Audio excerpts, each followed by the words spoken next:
During Xi Jinping's visit in San Francisco, the NFSC, the new Federal State of China, we are the largest protester group, very peaceful, lawful protest, exercising our constitutional right.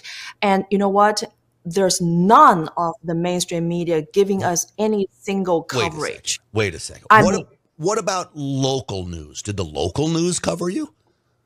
No, because then we got our sources inside China that Xi Jinping sent maybe a dozen CCP officials, gathered all the mainstream media prior to his arrival and told them no mainstream media should mention anything or provide any photo about the NFSC's protesters. So that's one of the Xi Jinping's demands. And apparently all the mainstream media complied with that. And that's why if you Google NFSC, APAC, protesters, you're not gonna find us. But we were there, and we're very thankful that we are on the Real American Voice, and we're on Steve K. Bannon's War Room, and we're on many other conservative media news outlets. Well, think about it. Real America's Voice didn't back down from covering you, and that was so important. I will tell you this, as a guy who worked in mainstream media at a local level, if I would have gotten word that the Chinese Communist Party came and said, do not mention,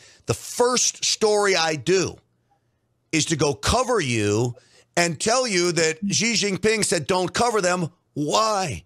That's a fabulous news story. And the fact that local news would fall to the pressure of Xi Jinping.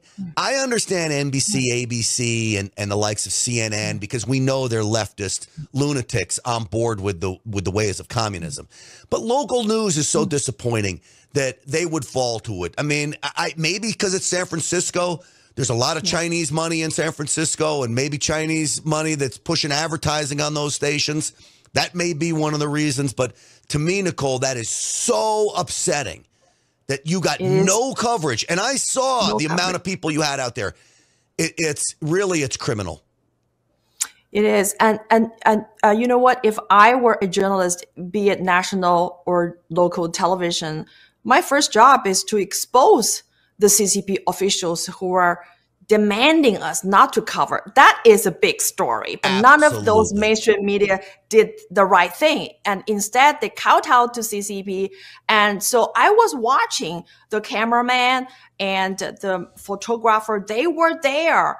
They were covering other stuff, other protesters against the APAC or, pro-Hamas protests. They're giving their airtime and coverage to those people.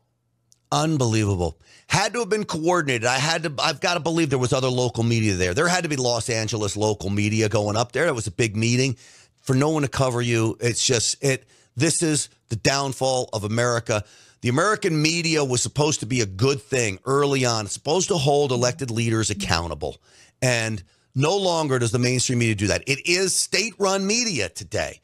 And that's unfortunate, which is why we need outlets like this, podcasts like this, where we're independent voices with no oversight and nobody trying to squash us except on social media, which we know happens, and outlets like Real America's Voice as well, and people willing to come on and talk about it like you guys and the new federal state of China.